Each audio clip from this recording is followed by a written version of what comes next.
ഗുരുവായൂരിൽ ഒന്ന് ദർശനം നടത്തണമെന്ന് ആഗ്രഹിക്കാത്തവർ ചുരുക്കമായിരിക്കും അല്ലേ? ഞങ്ങളുടെ ആ ഒരാഗ്രഹം ഒപ്പം ദേവതയുടെ തുലാഭാരവും അതിനു പറ്റിയ ഹോം സ്റ്റേക്ക് വേണ്ടി ഞങ്ങൾ തിരഞ്ഞെടുത്തത് അവന്തി കാസിലാണ്. ബഡ്ജറ്റ് ഫ്രണ്ട്ലി ആയിട്ടാണ് ഇത്രയും നീറ്റ് ആൻഡ് ക്ലീൻ ആയിട്ടുള്ള ഹോം സ്റ്റേ അവർ ഒരുക്കിയിട്ടുള്ളത്.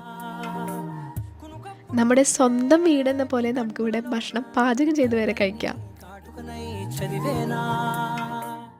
പിന്നെ എടുത്തു പറയേണ്ടത് ഇവരുടെ പാർട്ടി ഹാളുകളെ കുറിച്ചാണ്. ചെറുതും വലുതായിട്ടുള്ള പാർട്ടി ഹാളുകളുണ്ട്. ബർത്ത്ഡേ, മാരേജ്, എന്ത് ഫംഗ്ഷൻ വേണമെങ്കിലും നമുക്കിവിടെ നടത്താം. ഷോപ്പിന് അടിയിൽ തന്നെ സൂപ്പർ മാർക്കറ്റ് ഉണ്ട്. അതുമാത്രമല്ല നമുക്കിരുന്ന് കഴിക്കാൻ പറ്റിയ നല്ലൊരു കഫേ ഉണ്ട്. നൈറ്റ് ഞങ്ങൾ ഫാമിലിയായിട്ട് എൻജോയ് ചെയ്തു. പിറ്റേന്ന് കാലത്ത് ദേവതയുടെ തുലാഭാരം കഴിഞ്ഞു. ഇനി നിങ്ങളുടെ ആഗ്രഹം എത്രയും പെട്ടെന്ന് നിറവേറട്ടെ. ഹോം സ്റ്റേക്ക് വേണ്ടിയിട്ട് പേജ് കോൺടാക്ട് ചെയ്യാൻ മറക്കണ്ട.